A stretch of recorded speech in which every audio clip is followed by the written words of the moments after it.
Hey guys, how you doing? I'm Brett Pike, and it's time to talk homeschool. And one of the questions I'm always asked is, when should I start homeschooling? And my answer is, you already are. Homeschool starts the day your child is born. And as a parent, what you want to do is create a language-rich environment. And today, we're going to talk about why that is, how your child's mind actually operates. So when your child is born, they have a blank slate. They have no memories, they have no experiences, and they have a sponge of a brain. Imagine you or me were dropped in Italy or France. How long would it take us to learn the language? Even if we studied it, it might take 15, 20 years, and we might never master it.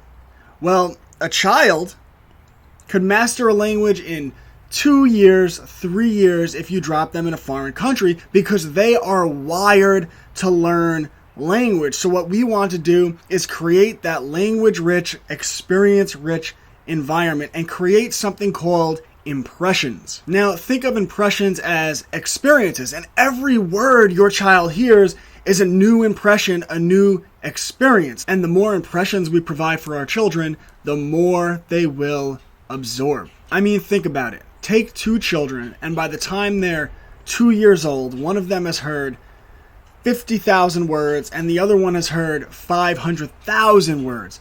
Which child do you think will have a greater comprehension of language? Well, of course, the child that has had exposure to more words, and because of that, we want to speak around our child as much as humanly possible. I say narrate your child's life. What does that look like? Wow, look, Daddy picked up the hat. I have the hat in my hand. Now I'm putting the hat down. I pick the hat back up. Now I take the hat and I put the hat on my head. There's a hat on Daddy's head.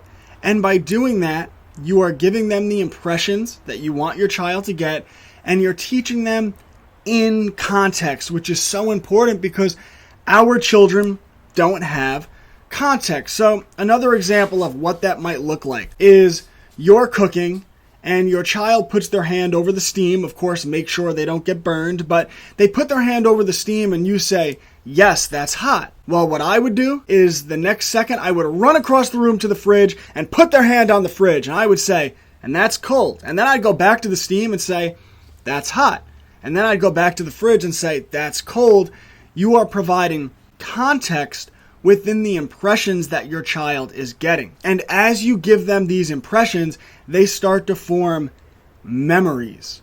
And the memories become the building blocks of the understanding of the world. So at first, your child has that blank slate. They have nothing to base anything off of. But as they go through life and they get exposed to more language and they have more experiences, you spend a lot of time in nature, those experiences start to form memories. And then the synapses in their brain start to connect those memories and they begin to develop the ability to reason, which is why as they get into elementary school, especially around 4th, 5th, 6th grade, we really want to focus around logic. But in early childhood, we want to give them a language-rich environment. We want to give them as many impressions as possible, as many experiences as possible, and we want to expose them to as much of the world as possible. So they get those impressions, they get those memories, and their brain could start to connect those synapses and they could start to develop the ability to reason. Early childhood is all about exposure. Exposure to language, exposure to memories, experiences, impressions, and that will form the building blocks of your child's ability to reason.